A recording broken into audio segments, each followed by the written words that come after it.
All right. Again, welcome. This is a session on managing urban water challenges in a changing climate. So my name is Philippe van Capellen. I'm a professor at the University of Waterloo, and my research centers on natural processes and human impacts on water quality, with a particular focus on soils, groundwater, lakes, and nearshore marine systems. And as you may gauge from this session, also more recently in urban water systems. I'm convening this session with Helen Jarvie.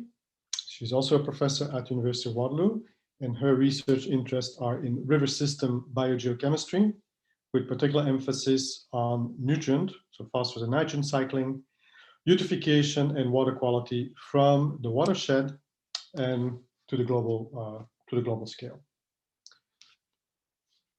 Next slide, please.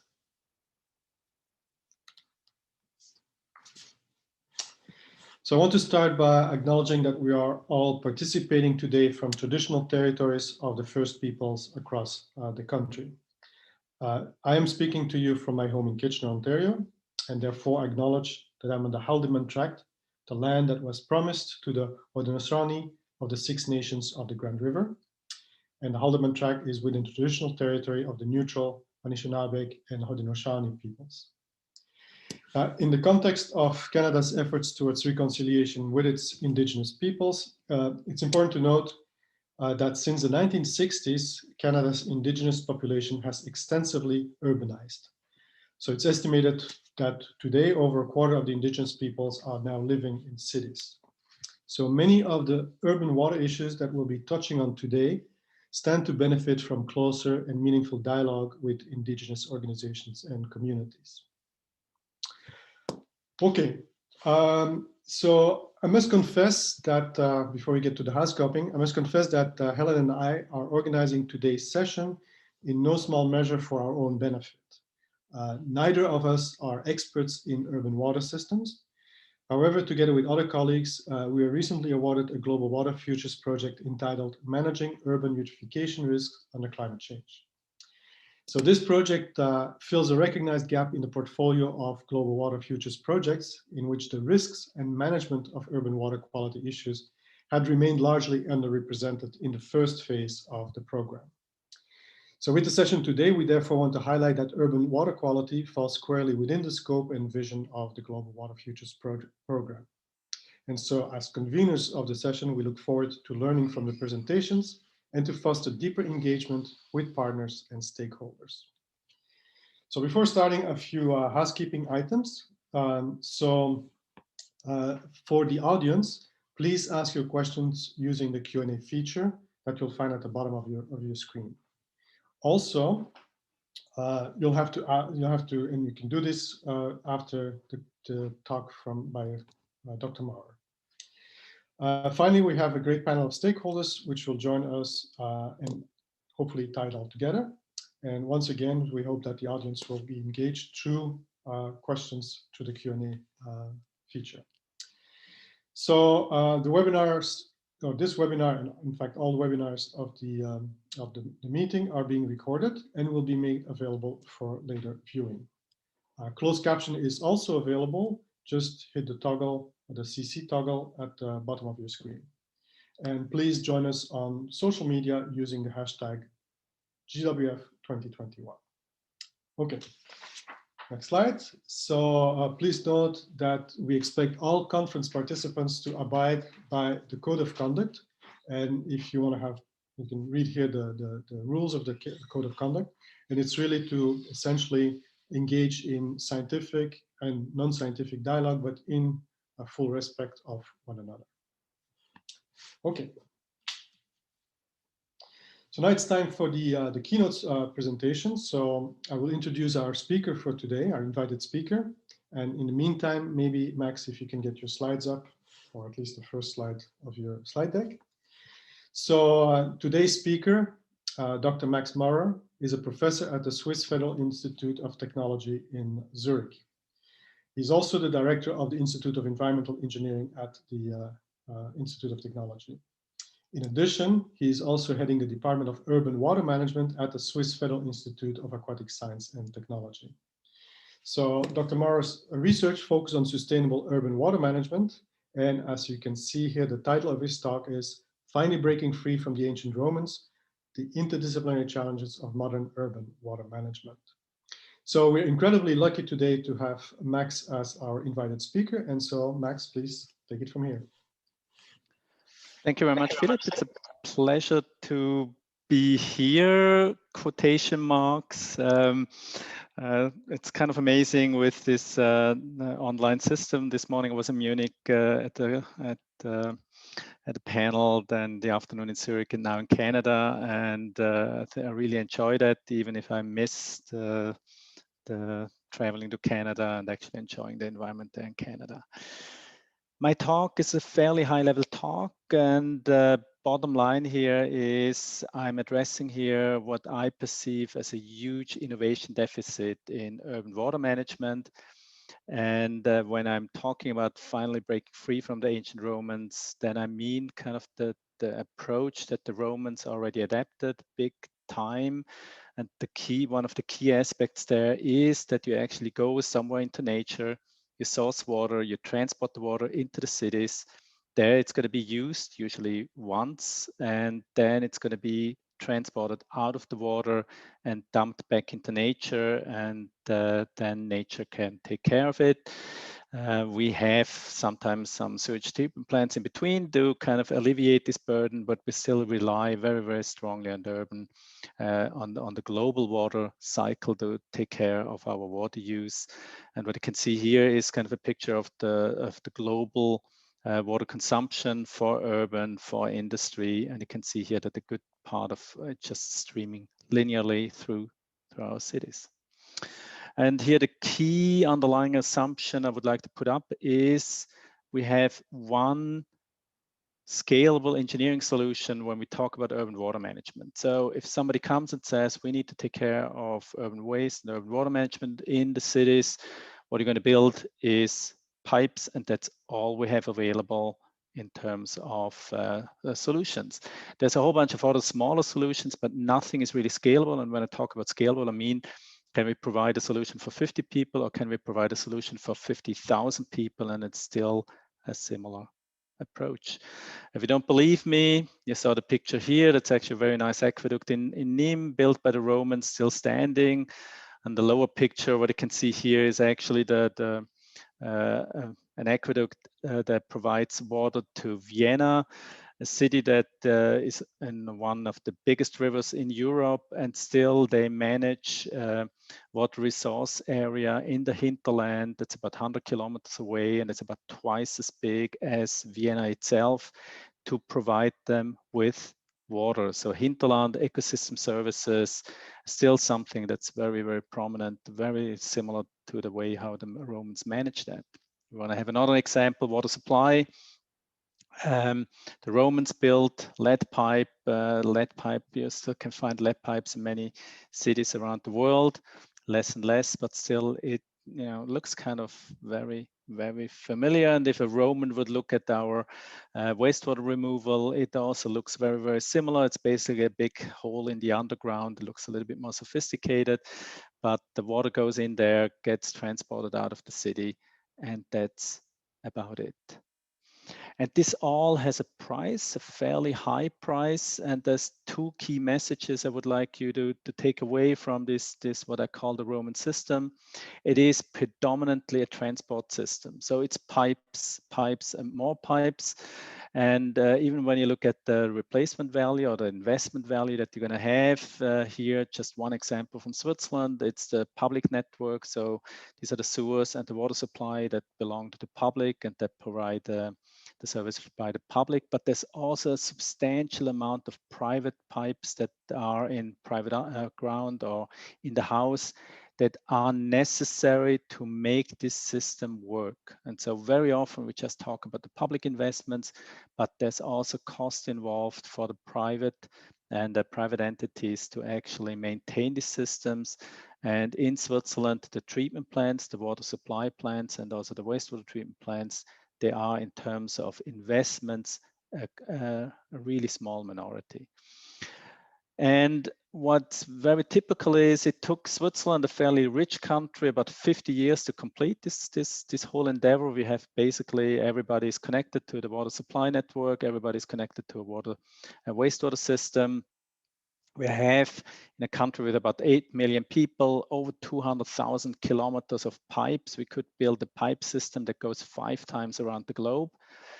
And the total replacement value is somewhere around 28,000 Canadian dollars. Not everywhere is built as expensive in Switzerland, but it's a substantial number that we invested. It's one of the biggest infrastructure investments that we did here in Switzerland. And I think these numbers, these examples make it very, very clear this approach is just not a global solution. It's not something that can be copied everywhere, even if it works really, really well, for example, in the middle of Zurich in dense cities. You can see that from the data. When you look at the data, where do we have actually piped sewer systems, then there's a minority of the globe that's really connected to it. The majority of the globe doesn't really have access to this engineering solution that we developed over the last 2,000 years.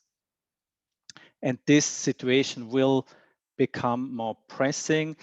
By 2050, 66% of the global population will live in city. Urbanization is one of the big drivers that we're going to have that will change our cities. And so we have to have solutions that are ready, that are built, and that they can be provided to everybody around this globe. And in the title, there's climate change, and climate change literally is happening. And you will see many of these data where temperature goes up and precipitation will go up or go down, and depending on where you are. From my personal opinion, I don't think that climate change is the main driver for changes in urban systems. I think the cities are dominated by socioeconomic change, which is by a factor of 5 faster than the climate change. But nevertheless, climate change is extremely important because it shifts the extreme values on one hand, but the second thing is also it had a very strong impact on the public and on us engineers. The keyword there is stationarity. Stationarity is dead. We kind of realized that with our steady state assumptions and the safety factors, this is not a good approach to actually deal with infrastructure of the future. And the extremes, they matter.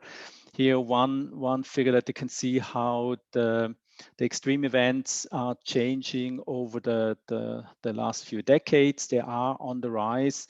From 1980 to 2018, you had a population increase, a global population increase of 71%, but in the same time, you had a threefold increase of strong events. And this has on one hand something to do with they get stronger, they got more frequent such extreme events, but also the vulnerability of many places increases.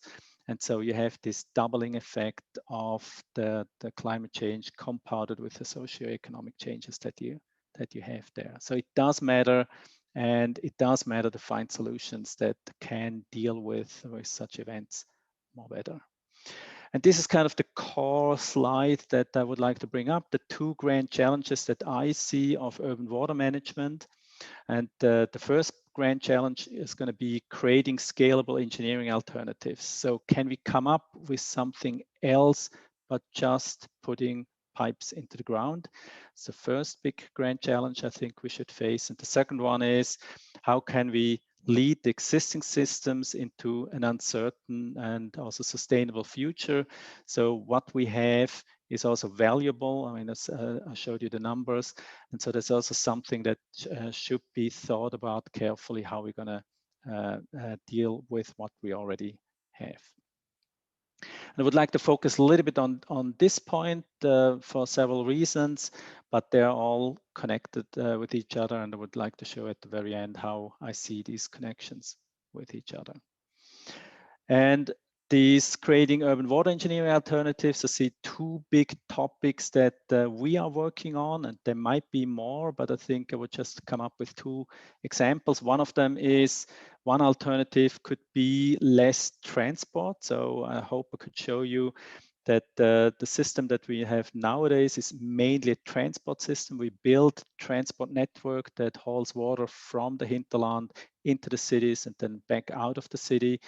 Can we come up with an idea with a system that is less transport, is more decentralized and more modularized?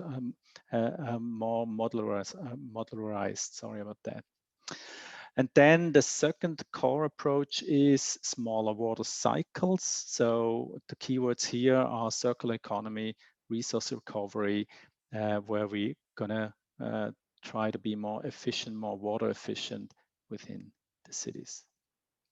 And let me focus here. I'll start with the smaller water cycles, circular economy, as the first topic, where I see how we should come up with novel approaches that we're going to have. And when I say water cycles, I mean, it's pretty clear we have a whole bunch, there are different water cycles. I think keep in mind the smallest water cycle is what we have in our body. Our body would not be able to sustain itself if it couldn't recycle the water. The kidney here is taking care of about 170 liters per day that's going to be recycled. The other water cycle that we utilize is, of course, the global water cycles. I already mentioned that a little bit. This is the predominant way how we manage water in our environment. We take it, we use it, we throw it back into the environment. And of course, the key idea is, can we do that better? And it's not done differently. So when you look at this number here, where we try to identify how much is actually reused on a global level, then it's about 1.7%. It is pathetically small, the amount of water that we actually reuse for different things. And for example, Israel is one of the big applier in agriculture. But other than that, the examples are really, really sparse around the world. Looking at what we can use in order to create smaller water cycles, we have these waters that are hanging around in our cities. There's stormwater, there's water that industry is using, there's gray water that on the wastewater side, so there's the water supply that comes in and that then gets used in a shower or in the kitchen. And then of course we have the two fractions, urine and feces, that are also part of the wastewater system then afterwards. Let me ignore a little bit stormwater and industry, not because it's not important, but just there's a limited amount of time that I can talk about that. Stormwater, very exciting, and I will touch a bit upon it a little bit on that. But let me just focus on these three fractions that can be found in the wastewater. It's the gray water. In the gray water, there's mainly water, of course, and heat. There's quite a bit of heat in there. When you look at the min energy houses, where we try to minimize the energy consumption of housing, then nowadays in Switzerland, gray water, the loss of heat over the gray water is the biggest heat loss that houses nowadays have. So it is relevant. When you look at urine, there's where all the nutrients are in there. We're talking about nitrogen, phosphorus, and potassium as the main nutrients. And we look at feces, it's chemical energy and also nutrients. And I would just like to focus here on these three points for the next few slides as an inspiration of what can you do to kind of start changing the system fundamentally and come up with complete new ideas how we can deal actually with this waste stream that is quite one of the big substantial mass flows through a modern city. And one of the big conclusions we had, I would say, after several years of working on the topic is, if you want to have any meaningful, efficient resource recovery in the area of water and wastewater management, then you have to manage the toilet separately from the other water use. I think this is the biggest change you can make in a water system if you start diverting these two streams from each other. And this comes to the point where we said, okay, can we reinvent the toilet? And this is one of the big topics that we dealt with at EAWAG in Switzerland. This is the Water Research Institute that we have there.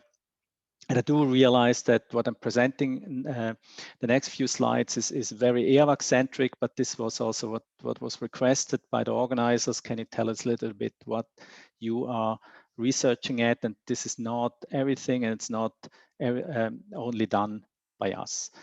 But I really like here the Economist, who kind of also proclaimed this innovation crisis that we have, and they use the toilet as one of these key innovations. And will we ever invent anything this useful again? And my claim here is, yes, that's what we need to do as a community that deals with urban water. And one of the first key things that we looked at is, can we deal with urine separately? So let's look at one of the streams, and that's urine. And urine contains most of the nutrients that we actually use and then dump into the environment.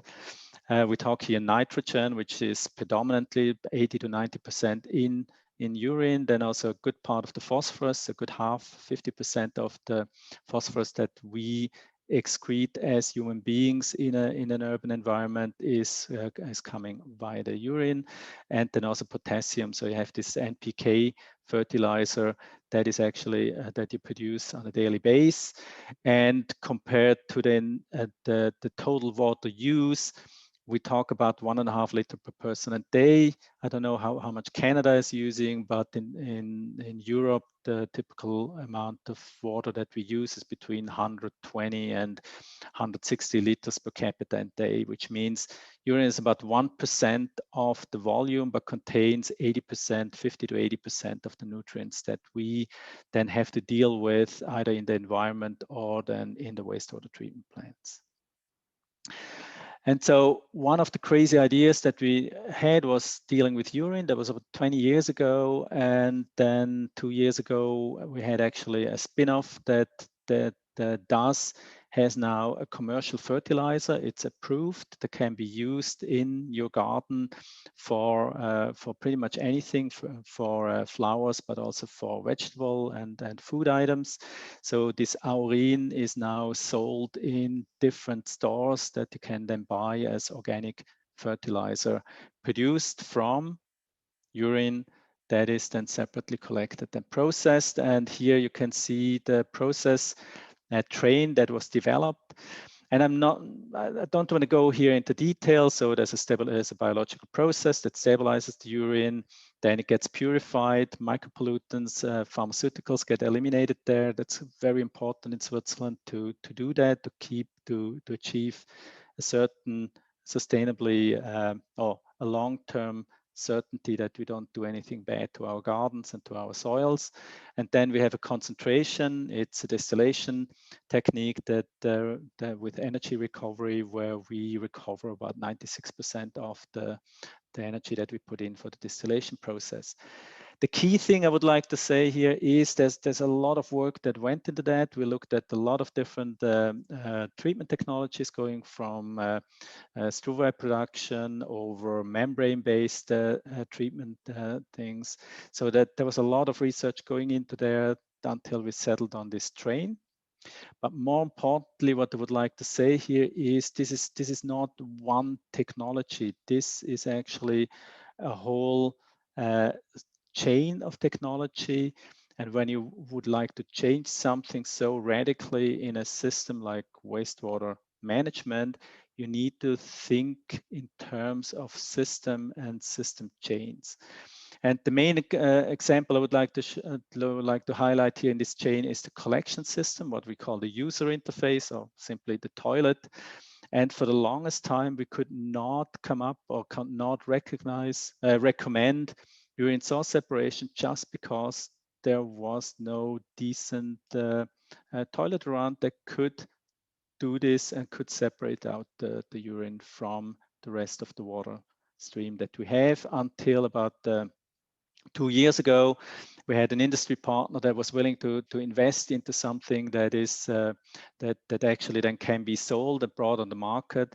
And this was then the last element of this whole process chain, this innovation chain, having a decent toilet that actually also functions. And don't underestimate the development of such an item. On one hand, it needs to be able to, have a market, can be sold, but also then the technology behind there does require quite a bit of new thinking. Here, maybe just to show you that the innovation here was that we're not working with any valve or mechanical apparatus, but all we need here is kind of the wall effect. So when you have urine, then it runs along the wall into a separate pipe, and then the big flush kind of flushes it into the big pipe over here.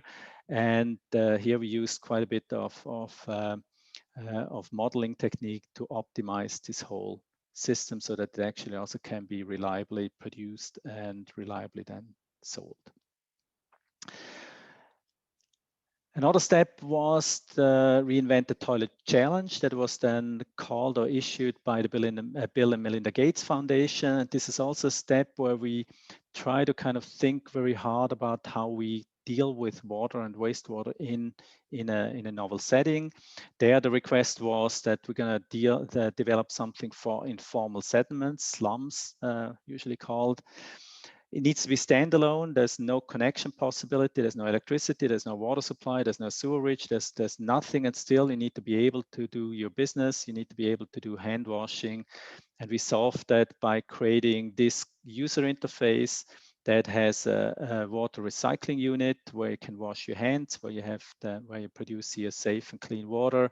And on the other hand, urine and feces are collected separately and has an innovative collection system where you can then just plug and unplug hygienically safely the products that are produced then and brought to a central treatment facility where it's then converted into clean water, mainly the urine that was produced here, and into a fertilizer that then safely can be sold and used for food production in these environments that rely very strongly on agriculture.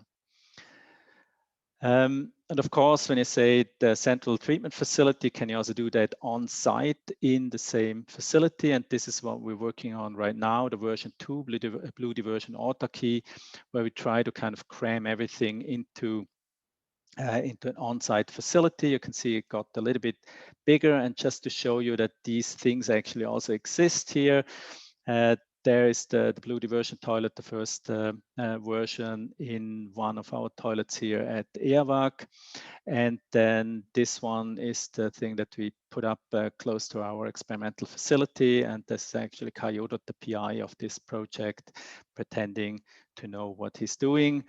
But it does exist, it does work, there's physically something, and it's not just nice pictures that we have. And so that's what we right now are developing, or actually trying out on-site treatment. So everything is processed there. And the idea is that then down here you can take out the clean water as distilled water, it's ash and fertilizer as a product. And again, very important to this environment, these are products that then can be sold and reused safely, usually in a local environment, in urban farming or these kind of circumstances. But these developments have more impact. And so one impact that we kind of spinned out was this water wall that was developed in order to recycle on site the hand washing water.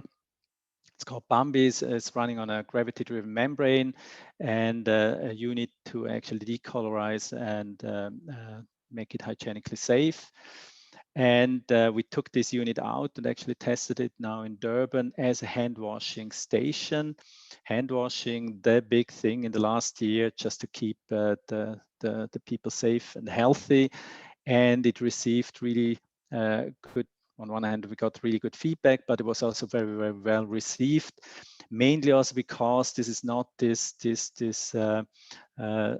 second tier cheap stuff, but it's really high tech and it works, and people do appreciate not being kind of last in line, but actually being first in line with the most modern technology that's still suitable and adequate for their environment.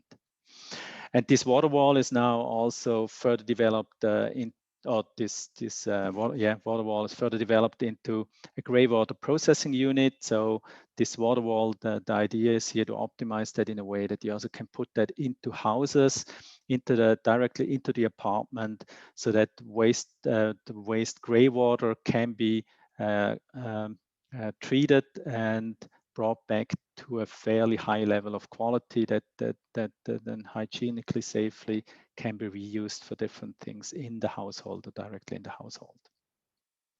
And the last step now, we also connected with a big program that's looking at sustainable building technology. So housing, how can we produce better living accommodations in the future?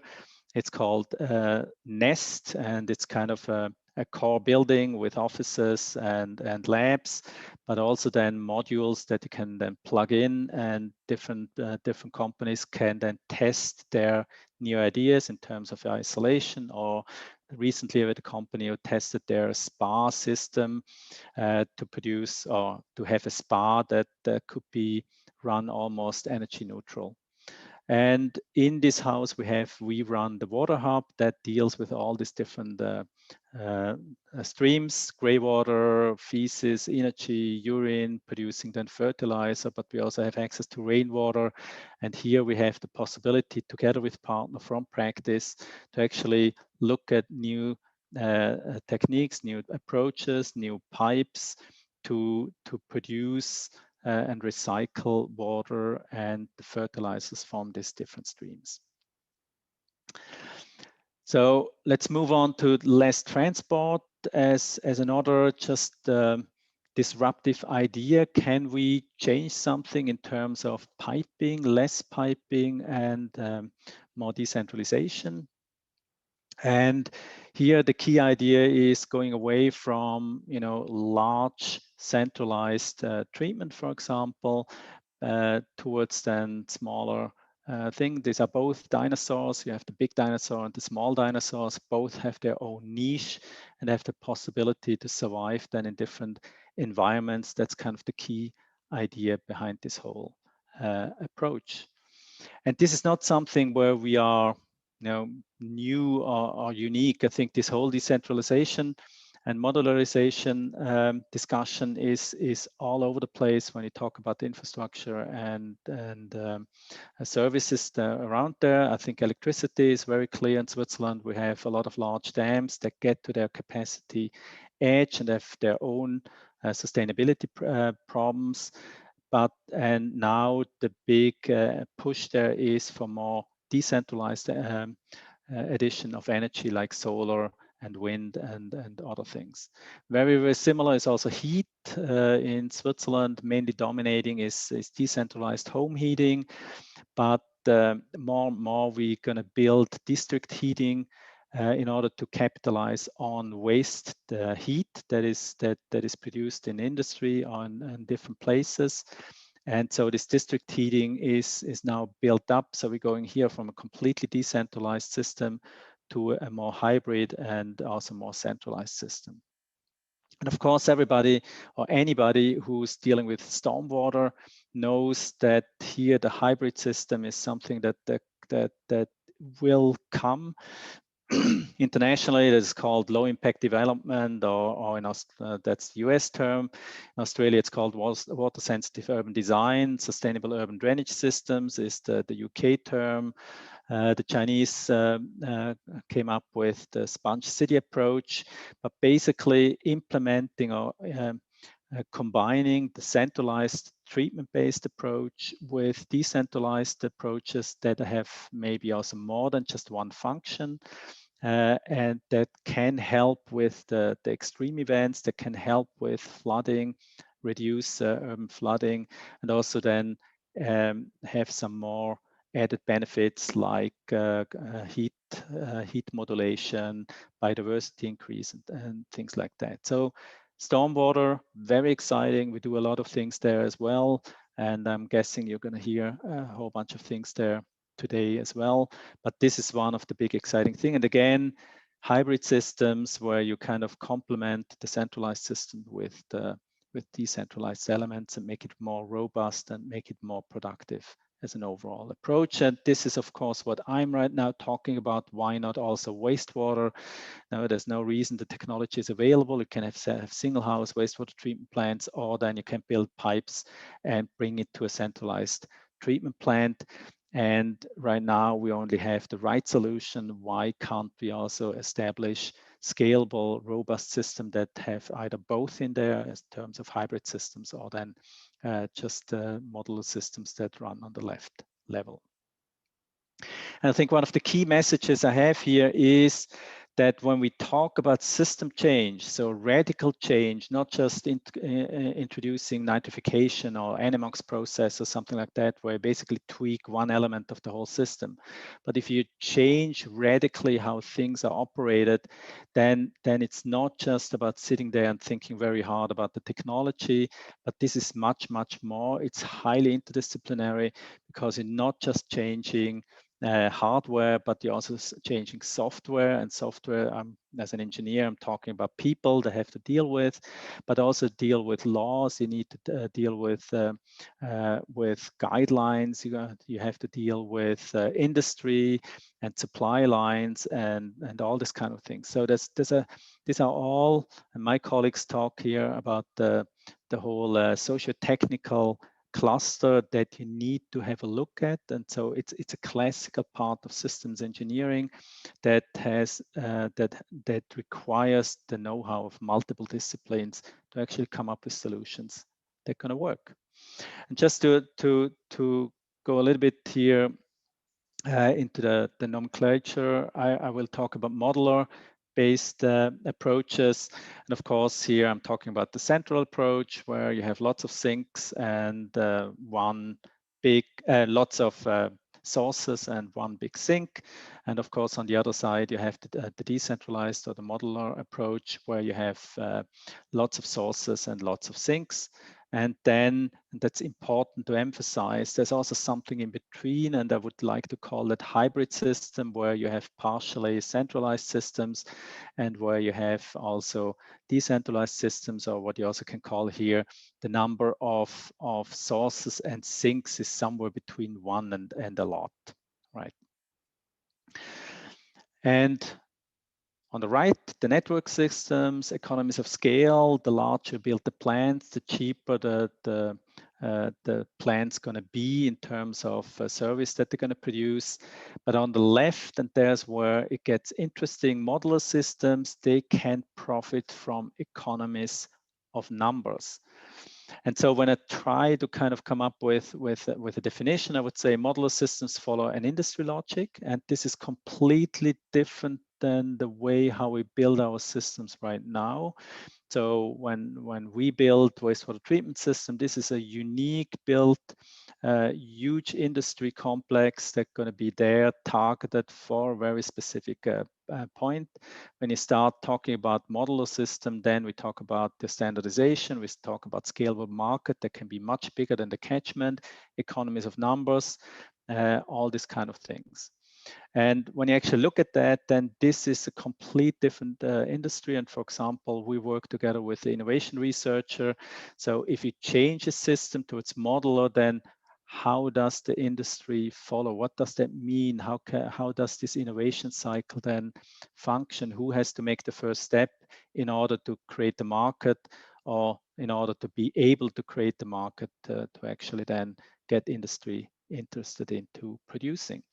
And then the second very important step is, when I talk about modular systems, then we also need to be able to actually produce something that's competitive. Just only if you're competitive in terms of performance, in terms of price, in terms of utility that you produce, you can actually speak of a scalable, competitive system, right?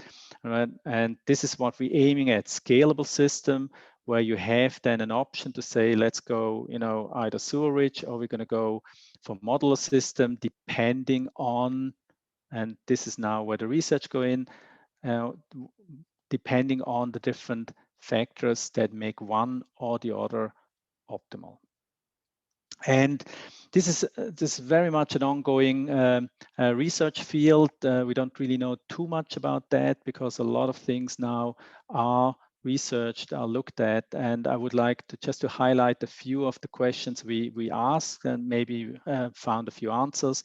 But there's hundreds of questions that we did not solve in order to come up actually with a good alternative to the networked or the centralized systems. And so one question we asked, just very basic, so when we have networked systems, do they actually also show an economies of scale? We know that that treatment plants, either drinking water or wastewater treatment plants, they have a clear economies of scale. They get cheaper the bigger they are. And when I say cheaper, of course, the specific cost per produced unit, per population equivalent, per water that they produce, they get cheaper, substantially cheaper. But do the networks, which are the bulk of the investment, show similar economies of scale? And to be honest, this was a very rocky journey. It was not easy to find. Wherever you go and look at data, you get different answers. And for example, for the Swiss sewers, we found that there is a very, very slight economies of scale, basically doubling the inhabitants. You get about a decrease of 9% in the replacement value. But what we also seen is that the spatial heterogeneity, so the way how we build the settlements, has a dominant impact on this effect. So higher densities has, of course, a scale effect, so it makes things cheaper. If you just go, if you don't get denser, then you don't get that. You have a diseconomy of scale, and especially when you talk also about stormwater evacuation, then denser city, more sealed surfaces, they create very, very fast a very strong diseconomy of scale. And so the answer to this question is yes, there can be the economies of scale, but not everywhere. And this is a very, very, very important answer, because if you can find economies of scale, then you're always going to build the cheaper system, bigger systems. And so network system would win out, but it seems that at some places, networked systems will win, just guessing from this answer. And in some places, they probably won't. And so the next logical question is, so if it's not winning overall, so what would be the optimal degree of centralization? And there was one student that we had that was looking at or developed a geospatial modeling tool to show us where the optimal point is. And I'm looking at you, Philip. It seems, am I way over time or? Well, okay. If you could finish within the next minute would be great. Absolutely, can do that. So there's a whole bunch of questions, but just would like to put a few emphasizes here. Optimal degree of centralization. What was also important was to see it's not just the way how cities are built or settlements are built, but it also depends on the institutional framework. Do you actually optimize it for the entire catchment, or do you leave it up to the single household to decide whether to connect or not to connect? And depending on where you're going to go, you might end up at the different optimal degree of centralization. And then we looked at, can you actually operate that cost effective? Can you monitor these systems cost effectively? We also looked at, can you actually, if you have existing system, can you introduce decentralized and modular systems in there? And there we've seen that the future costs matter a lot. And so the future and how things are developing in terms of industry development matters a lot. And we also, let's ignore this one. And of course, we are not just looking that on the typical OECD conditions, Switzerland, Europe, and this kind of things, but we're working very, very tightly together with for example, my colleagues that work in slums and informal settlements, because their decentralized structures are just a must. You can't build anything else. And so learning from the different disciplines, learning from the different areas where people are active in, this is kind of what we aim at. And the program that we build up is called Wings. And so let me summarize that a little bit up. I think we have two grand challenges of urban water management that we need to tackle. There's probably a whole bunch of more, but these are the ones that are close and dear to my heart.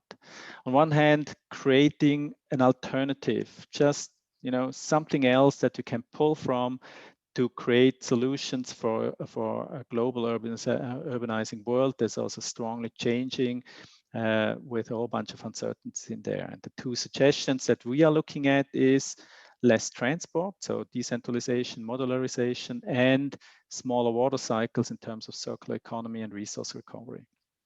This, of course, is also very tightly connected to the second grand challenge, leading what we already have into the future.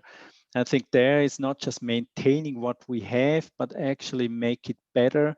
And making better means also, for me at least, to think about the alternatives. Under which circumstances should we extend with maybe modular systems? Maybe we should continue with pipes, but this requires that we actually know what alternatives could be. And never forget, we build for the next 1 or 2 generations. This is kind of the typical infrastructure lifespans that we have.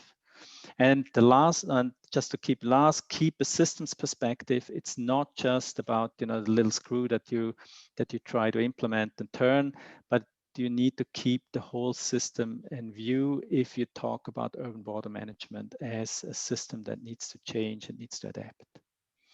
With that, I would like to end. So I hope you could take away there's really a lot to do. We have major challenges. These are global challenges, but also local challenges that we need to deal with. And we need every single one of you to actually participate and help and come up with creative ideas how we can make the future and our future cities a better place. With that, Philip, I would like to end and open for questions. Thank you, Max, for a great presentation. Particularly appreciated that you between going from a great idea for a solution to the ultimate implementation, there's a lot of challenges and questions that need to be answered. We're a little bit out of time. So one thing that I suggest, Max, is you'll be able to see the questions in the Q&A section. If you could also provide maybe short written answers to that so people see what the answer is. Yep. So yeah, we need to stay a little bit in time. So I'd like now to again thank you and turn it over to Helen. Helen. Okay, thank you. Well, first of all, thank you very much, Max, for a really inspiring talk, and thank you also, Philippe, for sharing that. So now we're going to move on to our lightning talks, and I think this segues very nicely from Max's presentation, highlighting some of the challenges and that the young professionals coming through are going to be tackling. And so we've got 3 of our young scientists from the University of Waterloo who are doing some great urban related research, and we'd like to share some of this more broadly with you today. So we have first up is Maya Shafi, who's a postdoctoral fellow. Secondly, you're going to hear from Jovana Radoslavevich, who's a PhD student. And rounding up the lightning talks, we'll have Tariq Aziz, who's also a postdoctoral fellow. So I'll hand it over to Maya first. If you'd like to share your slide and give your 3-minute lightning talk. Thank you. Absolutely. Thank you very much, Helen. Can you hear me well? Perfect. Good afternoon, everyone. I'm a research scientist at the University of Waterloo, as Helen mentioned. I'm going to be talking about an ongoing project on phosphorus dynamics in urban catchments. And this is a project which is done in collaboration with a lot of stakeholder partners whose support is really appreciated. I'll try to walk you through this one busy slide, but for further questions, I'd be happy to talk later. Combining fieldwork, lab analysis, and modeling, we try to get improved understanding about phosphorus dynamics in stormwater management systems and help decision makers adopt runoff control strategies that also minimize water quality degradation downstream. In the lab, we analyze a diverse suite of parameters, including phosphorus species, and our team also conducts a state-of-the-art phosphorus extraction method called CDEX to get insight into quantitative understanding about phosphorus pools in the sediment. We have 4 sites in this project: 1 stormwater pond, bioretention cell facility, 2 urban storage sheds, and Lake Wilcox, all of which located in Ontario. In Ajax, we monitor 2 sewer sheds that flow into Lake Ontario, and our data shows that it is sometimes possible that dissolved reactive phosphorus, or DRP, represents a large fraction of TP that has implications for productivity in the lake's nearshore zone. Our stormwater pond in Richmond Hill is heavily monitored in the inlet, outlet, and the stream flowing by. And we have hydrology models now that simulate water movement in the system. Data also shows that in this system, the ratio between dissolved reactive phosphorus and total phosphorus decreases with flow. And also TSS, or total suspended sediment, and total phosphorus are not linearly related. So we're using these signatures to validate our water quality models that are under development. Bioretention cell data shows that water retention is not perfect in winter and in spring. And our lab analysis shows that we have there's high concentration of phosphorus in upper layer of soil media. Now we have a phosphorus model for this system that clearly represents and reproduce these signatures, and we're just using this model for scenario analysis to get better understanding about the life cycle of these systems. Lake Wolcott sediment analysis also showed that phosphorus profile clearly shows the effect of urbanization in this area, especially in the past few decades. And CDEX results and different pools of phosphorus help us understand the impact of that urbanization on ecosystem in that area. So we're now coupling our hydrology models with water quality models to simulate time series of total suspended sediment and phosphorus species in stormwater runoff. Results will be presented in upcoming conferences, but at this annual meeting, you can refer to posters number 13, 25, and 60 that show more results out of this project. Thank you so much for your attention. Thank you, Maya. So over to Giovanna next. Would you like to share your slide?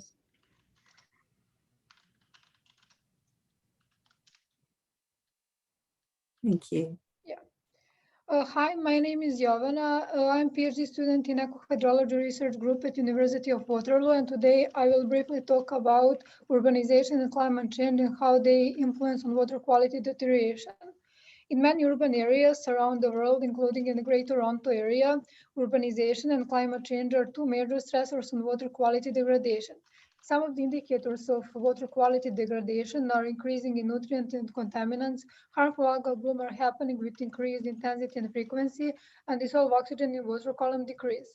Some of the effects of both climate change and urbanization on water quality have far-reaching impact for us, from their impact on property value to their impact on drinking water quality. My research aims to understand the relative and cumulative contribution of these 2 drivers on water quality change in urban areas.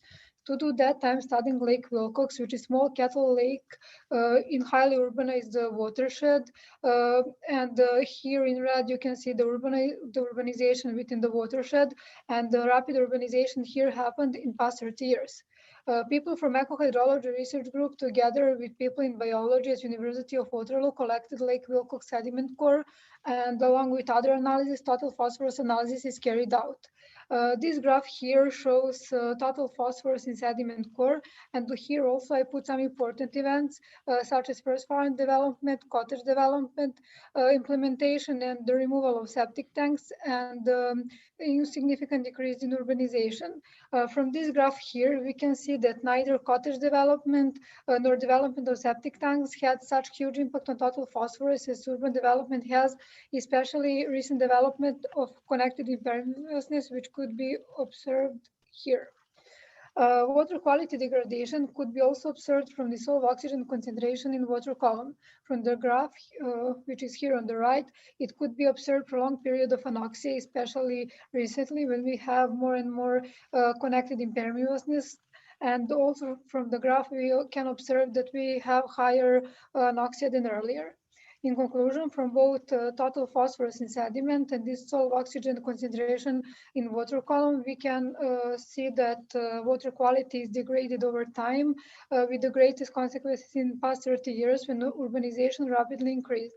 This research has both scientific and practical contribution, and it can inform stakeholders about implementation of new water protection strategies.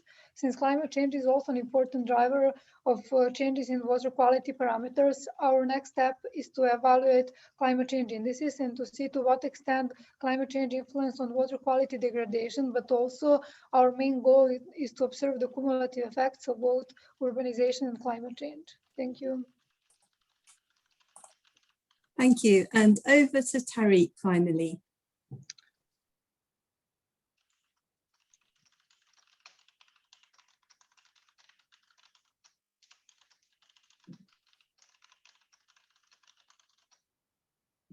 So, yeah. So we know that the lakefront properties are more valuable than the non-lakefront properties. So therefore, there is actually a price premium. And a big chunk of that premium is basically dependent on the lake water like status. So to examine these premiums, we have selected 14 zones along the Lake Ontario. Then we have actually marked the zones and explicitly named them. So far, we have analyzed zone 1 and zone 2. Zone 1 is just on the lake, and zone 2 is actually next to it. So actually, then we collected the data on the response and the predictor variables for these zones. The response variable is basically the sale price of the properties, while the predictor variables are the population and the number of the properties in these zones. After collecting data, we use the mixed effect model that computes the random and the fixed effects. So we use that mixed effect model to compute the mixed effects, and then those mixed effects are basically used to compute the price differential and the price premium. Price differentials are simply the difference between the zone 1 and zone 2, while the price premiums are the relative change in the zone 1 with respect to zone 2. As you can see that the price differentials are positive. It means that the mix effects for zone 1 are more than the zone 2. Similarly, the price premiums are positive as well, and they vary from 5 to 50%. It means that there is a spatial advantage to the zone 1, and that is it is being on the lake. So the key takeaways from the talk are that we have actually computed a mean price differential, and that is like $20,000, and then there is a price premium of 17%, and these are attached to the zone 1. Our approach shows that the mixed effect model is basically really a flexible approach when we are dealing with these type of zones which have the spatial specificities involved. In the future, we will link a portion of this price premium to the lake water changes and the chlorophyll A changes in the lake. And with this, thank you.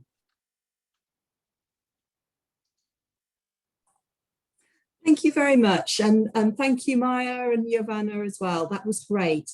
So we're going to move now on to our stakeholder panel. We're fortunate to have 4 professionals joining us today, and I'd ask you to put your video on, say hello. So really, to create as much time as possible for the discussion, what I'm going to do is just to quickly introduce each of our panel members, and then give the floor to them. Each of them will have no more than 5 minutes, so a short opportunity really just to offer some of their perspectives on some of the challenges and opportunities for urban water management. So to start with, first of all, we have Bu Lam. Bu is the Director of Sanitary and Stormwater Utilities at the City of Kitchener. In his role, Bu is responsible for the development and implementation of municipal programs and policy, capital planning and operations and maintenance of Kitchener's wastewater collection and stormwater management systems. Second up, we have Krista Shomicki. Krista is a Great Lakes scientist with the Toronto and Region Conservation Authority, focusing on nearshore water quality and how our watersheds and environmental climatic conditions influence patterns that we see in the nearshore. Third up, we have Pradeep Goel. Pradeep is a professional engineer working as a research scientist in the Ministry of the Environment, Conservation and Parks, Ontario. He's currently working in the water monitoring section, environmental monitoring and reporting branch. He's also an adjunct professor at Guelph University, and his work focuses on water monitoring, hydrology, nutrient management, watershed modelling, and agricultural best management practices and climate change. And finishing up, we have on our panel, we have Bernadette Conant, who's the Chief Executive Officer of the Canadian Water Network, which of course works to improve the application of water research to decisions for water management across Canada. So thank you very much indeed. And with no further ado, I'll hand over to Boo for his short perspectives, and we'll move forward one by one. And then we'll open the discussion up for questions and answers. So during this time, please feel free to write your questions in the Q&A box, and we'll come to those at the end of the perspectives. Thank you. Okay, over to Boo. Thank you very much.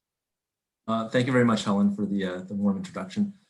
So I'm just going to take my 5 minutes really briefly just to cover off, I think, what would be three kind of key themes that we're seeing in the city of Kitchener, that will hopefully highlight some of the challenges that we're seeing in urban stormwater management.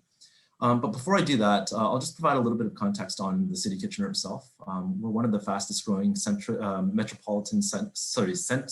metropolitan areas in Canada. In fact, actually, we were the fastest growing CMA in Canada back in 2018, 2019. On top of that, too, we do have quite a lot of anticipated challenges when it comes to climate change. Right now we're anticipating about 4 to 6% increase in our precipitation, our total annual precipitation in the 2020s. And that'll go up to about 8 to 12% total annual precipitation increases when we get to the 2050s and beyond. With that also comes with a 20% intensification of our rainfall events. So, as you can imagine, some of our infrastructure as well is quite aging and really not designed for the intensity of the storms that we're seeing today. So that in itself produces some significant challenges for us as well on stormwater management. So really just jumping into kind of the three key themes here. And again, I'll draw on some examples within these three key themes to kind of talk about some of those challenges that we're seeing on stormwater management. So this first key theme is really nothing new to management of any utility. It's finding and striking the right balance. But what we're seeing is now with the growth that we're seeing in Kitchener, as well as some of the impacts that we're seeing from climate change, that balancing act becomes even more critical for us to do. So a good example is something that Max has already kind of identified, is that hybrid approach to the application of stormwater management practices. So looking at both a green infrastructure or a kind of a centralized approach with also decentralized approaches in terms of our green infrastructure, our LID practices. So, in City of Kitchener, we actually adopted the swim policy back in 2016 that requires 12.5 millimeters of retention on site for any rainfall that falls. So, we're really pushing that retention, and in so doing, we really have to find that balance with some of those decentralized models with green infrastructure and LID. Another really good example of finding that balance is around standard of care versus kind of the environmental quality aspects. So a good example of that is on the amount of salting that we're doing on our roads in our winter. So with climate change, we are actually seeing quite a significant increase in freezing rain events, as well as these significant temperature swings, which will require us to salt more often. But salting is something that we have to do as part of our standard of care to meet our liability requirements, but that also has impacts on the amount of salt that's introduced into our groundwater system. And here in the region, about 80% of our drinking water is actually supplied by our groundwater. So those are some of the challenges that we have to balance in terms of making those decisions around how to manage our runoff most effectively, to be able to not only meet our duty and standard of care, but also to ensure that we're protecting our drinking water sources. So the second theme I wanted to talk about really quickly was also the theme around the involvement of the private sector and the private homeowners. So right now in the city of Kitchener, for us to really enhance our water quality and our quantity due to runoff, we really have to look at practices that are outside of just the requirements and the responsibilities within the city. And what I mean by that is if you actually look at the overall area distribution within our municipal boundaries, the city of Kitchener really only owns and operates about 24% of that land. The other 76% is entirely in the hands of private owners. And when you start looking at that 24% that the city has available, and you start breaking that down in terms of how much is actually with buildings on it and how much is actually free land, we actually have a very small sliver of land that we could actually do something with to manage stormwater.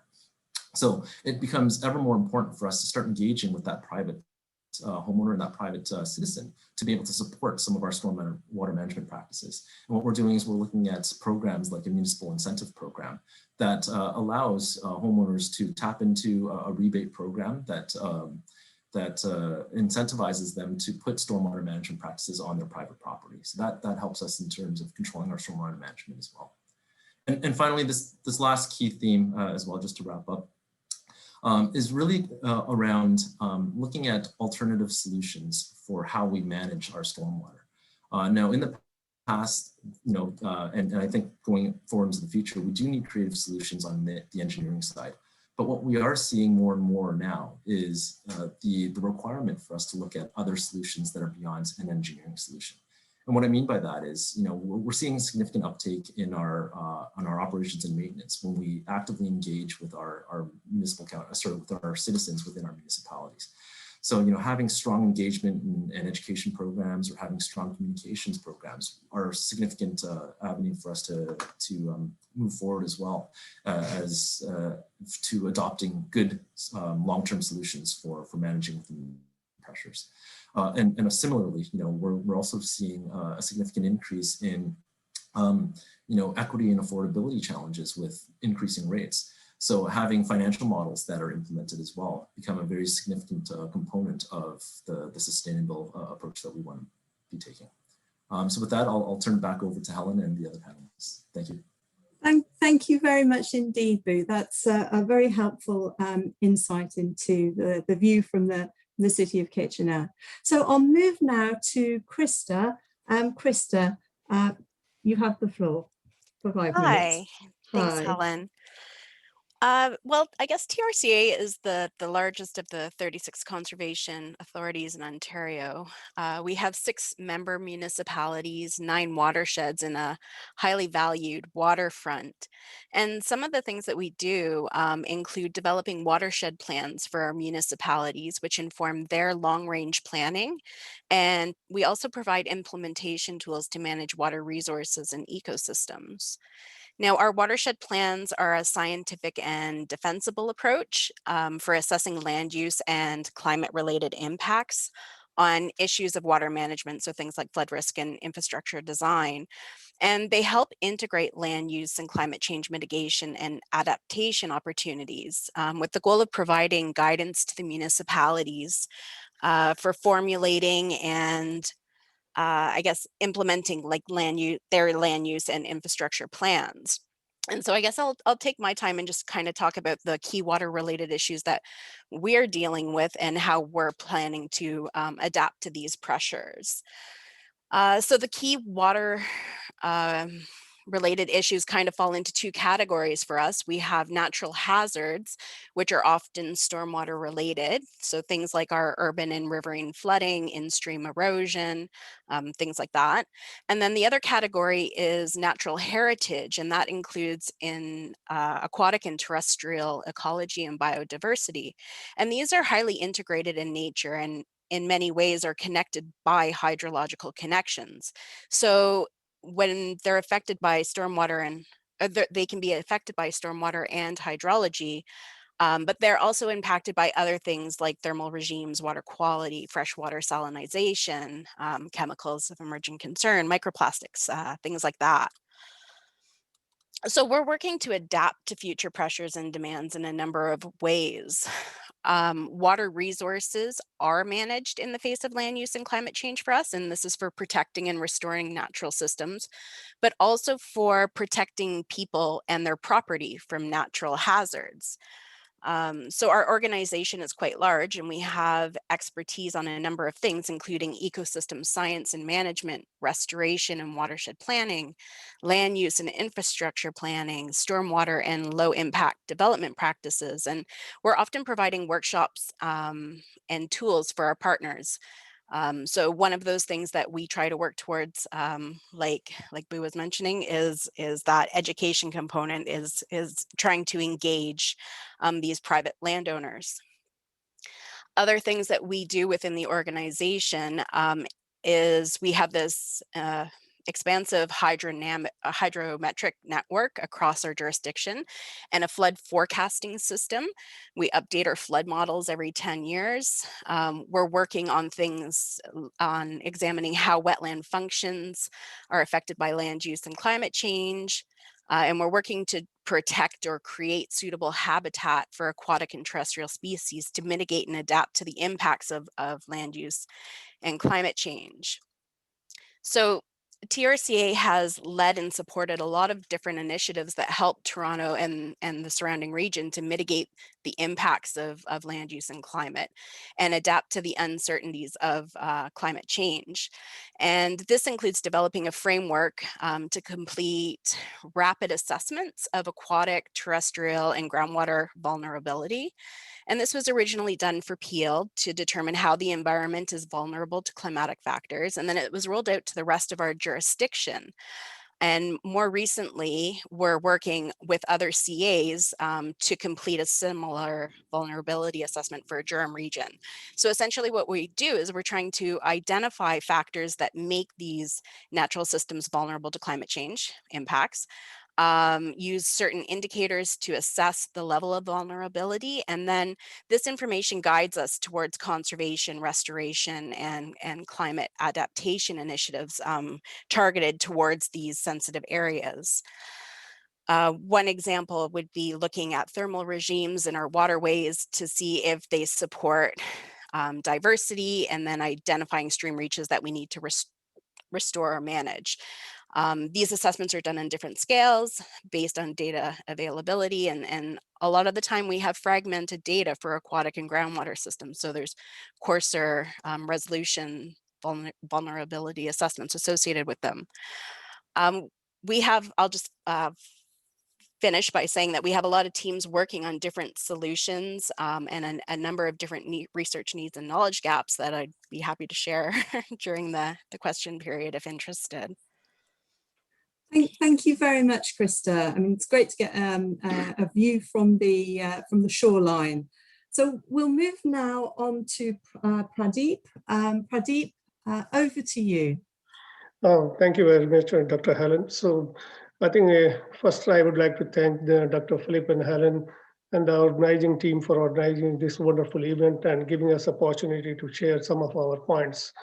As Dr. Helen already mentioned, that I am working as a research scientist in the environmental monitoring and reporting branch. So probably it would be more appropriate for me to start talking about the monitoring first. And in the whole discussion, I think probably I will be talking about the 4 key points which I personally think are important to address some of those surface water related issues. And I'm more talking about the science perspective as well as how we can link those things with the policy perspective. So in our, as most of the people probably are aware, the ministry monitors or manage a number of monitoring programs, which are the provincial scales monitoring program, but at the same time, we also support some monitoring in the spatial studies. So, considering the time frame, I think I would just focus on the importance of the stream water quality monitoring program and how that is important to address various issues related to whether it is urbanization, land use changes, or the climate change.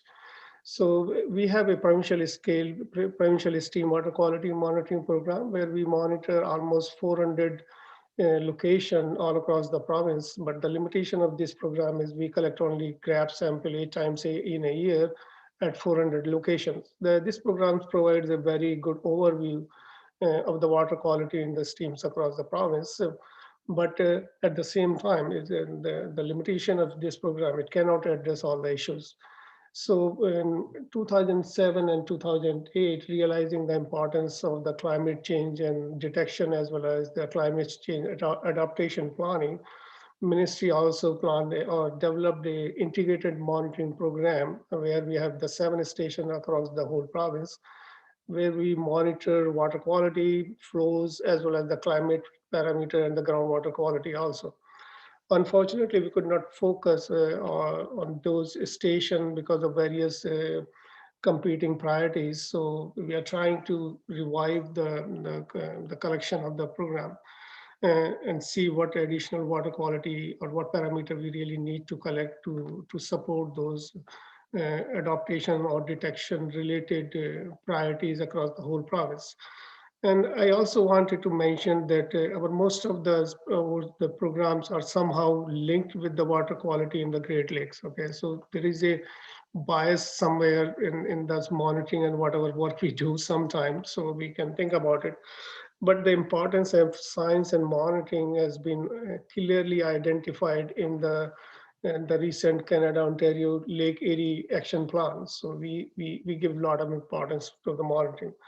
So my thinking or my question, or you can say, is always thinking in what kind of monitoring program we really need to address some of those issues, whether it is for the to assess the impact of urban system or assess the comprehensive impact of urban and climate change. So that also linked to the what kind of methodology we can use to address those issues. So that kind of that will be a challenge. So whether we are using modeling or the historical trend analysis kind of work we can do.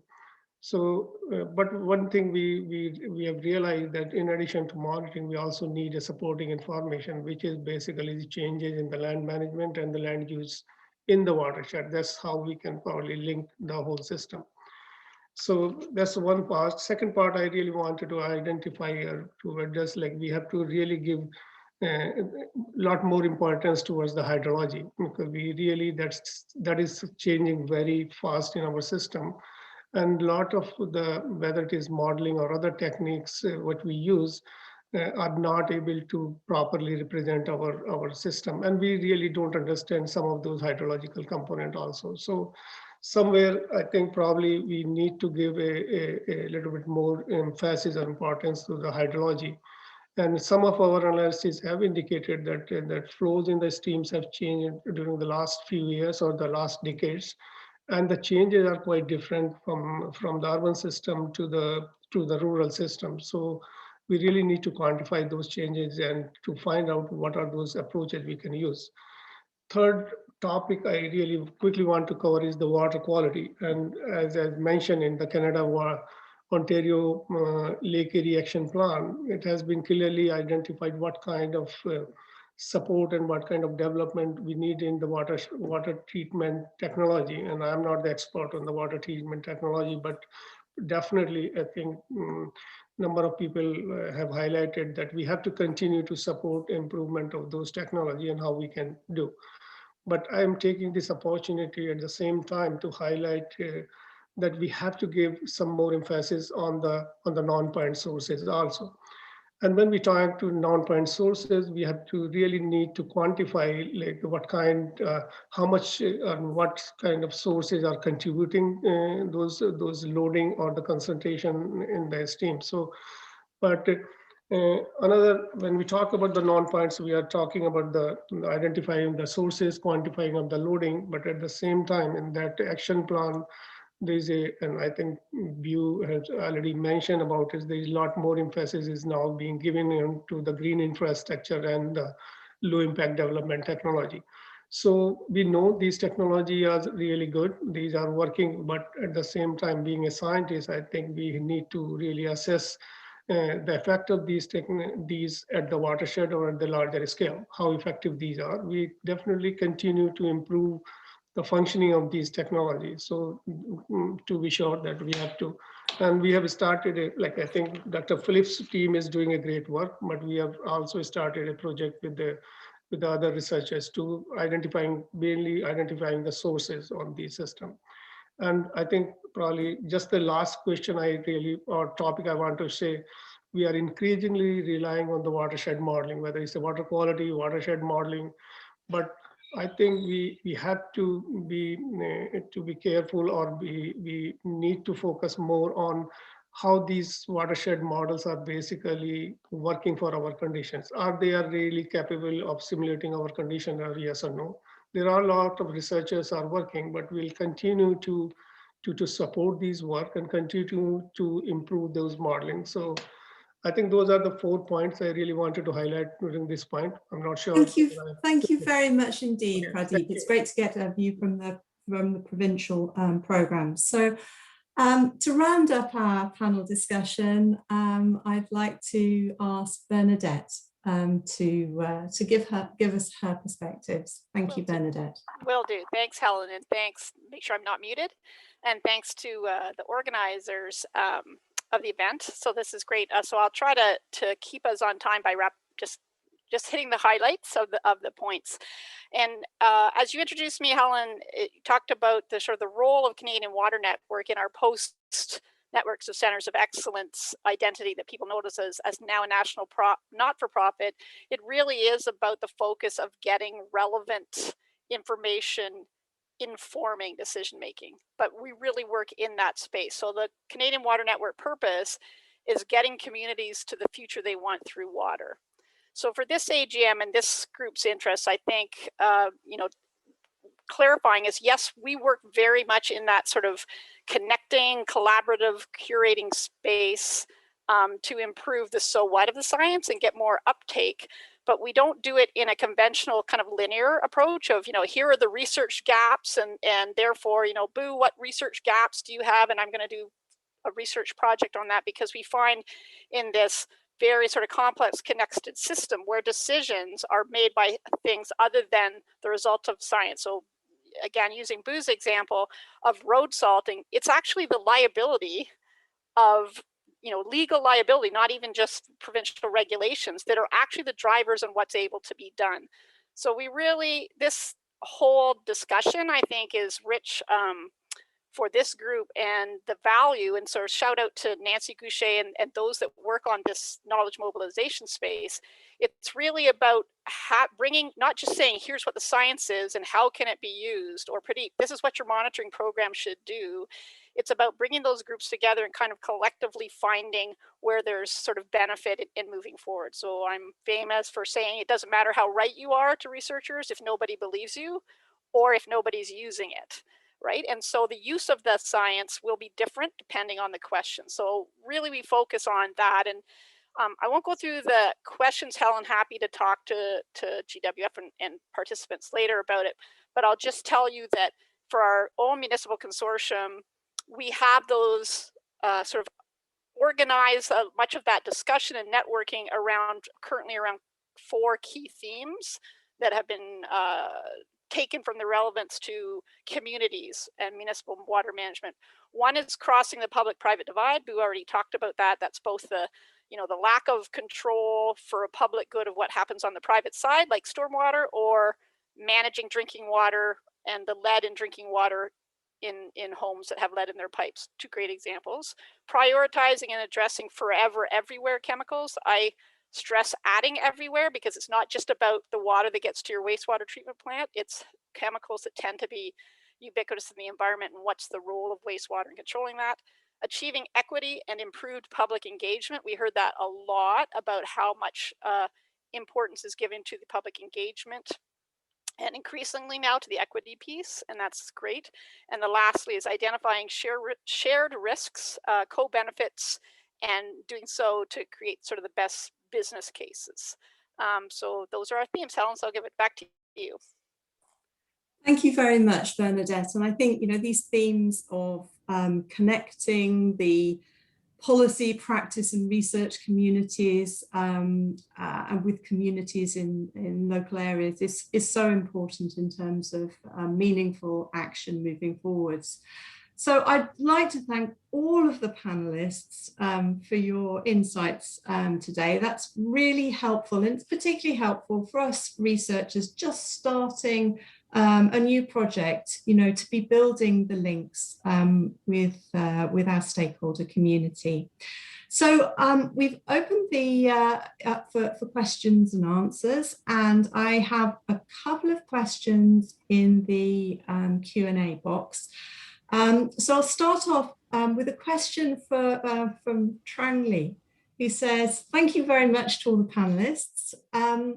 He'd like to ask, what's the perspective on the opportunities and barriers to Ontario's circular economy goal and its connection to manage water quality within the Great Lakes Basin? So, for example, reducing plastic pollution, boosting the local economy, creating incentives to manage stormwater and manage wastes more sustainably. So this focus on the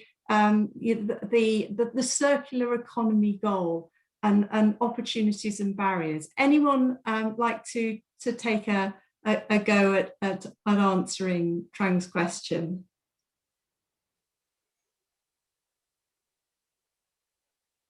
I'm not sure whether I should start, because this is a quite open question, and I don't see that I'm expert on all those topics, but just wanted to highlight that I think ministry is aware about all those issues. They are continuously working on all these aspects. Like I can give you an example for, like we are working on the phosphorus recovery, for example. We're trying to support those research related to those things.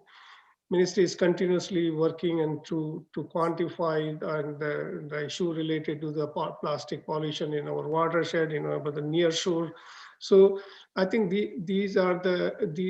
all these topics are important, but I don't see that the ministry is ignoring any of those things. We are continuously supporting every aspect which we have listed here, but. When we see try to fix a goal for these things, or if we are trying to identify any specific action, then like we can list number of those. As I mentioned, that we are supporting the phosphorus recovery. We are also working on the plastic pollution and those kind of things. So I think it's a very tricky to say that we are not working, but we are working. But if you have any specific goal in mind, then it's very difficult to answer that particular aspect. I'm not sure whether anybody else can address better in that way, Krista or. Well, I've already had a response from from Trang, who said thank you very much for your answer, and has particularly found the session very useful for today. And I think that there are other questions picked up on some of the related to this question, that we focused a lot on phosphorus and eutrophication, but the provinces, or just Ontario, thinking about other contaminants. And I know Krista mentioned the microplastics. What are the greatest concerns that you have in terms of urban non-point pollution?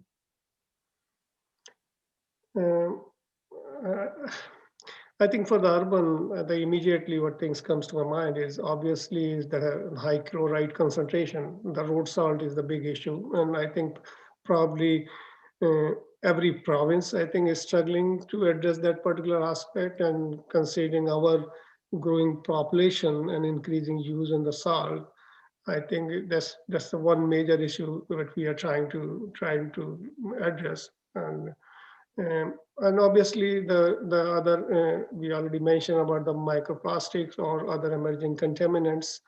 Those are the obviously are of concern in the urban system. Okay, and just any final comments from any of the other panelists in relation to either the circular economy or prioritizing risk in terms of non-point urban pollution? Maybe I can just jump in really quickly, Helen, to tell you that in a lot of our discussion, it's actually two things that you just mentioned in that last sentence are very much representative of what's happening, and that is prioritization. So this getting away from the fact that we can list them all and do everything. So it's prioritizing what to deal with, it's prioritizing when to do it, and investments, and dealing with sort of the uncertainty. And I think Boo spoke to that a little bit. So it's really moving from a predictive modeling, engineering-based paradigm to one that recognizes it has to be sort of a responsive, evolving risk management framework. You're always managing risk, whether they're public health, environmental health, financial, against sort of adaptive solutions. And that's, I see that as is what's happening. Whether people recognize at a certain level that they need to do a big shift, that's very much what's happening. And what I'm seeing is that local communities are actually taking the lead in that, as opposed to waiting for a regulatory signal. Okay, well, thank you very much indeed. Nancy, are you there to? I just saw a notice from you that you need to run. So, oh, okay. In which case, I'm happy to do the wrap up. So really just wanted to thank everyone for joining us today. I think it's been a really useful conversation that will be continuing throughout the duration of the Global Water Futures programme, and hopefully afterwards we'll be able to to follow up with some of you in relation to ensuring that our new urban project has impact. So I think there's a slide. I think Nancy's gone, so I haven't got the slide, but we're nearing the end of the conference, but there are a couple of other sessions. So we have time for a quick break now, but please come back and join us for the second part of the plenary panel. And this is focused on developing collective solutions for securing Canada's water security. And after that, there's a closing of the Global Water Futures meeting, which starts at 4:30. And this is really an opportunity to celebrate what we've been able to do over the last 3 busy days. So with that, I'd like to thank all of those involved, for the panelists, the lightning speakers, and to Max, our invited keynote speaker, and also to Philippe, who I think has had to go off to give another presentation for another parallel session. But thank you all very much indeed. And finally, to everyone joining us on the webinar as attendees, I hope you found value in joining us today. So thank you all very much indeed. Bye-bye.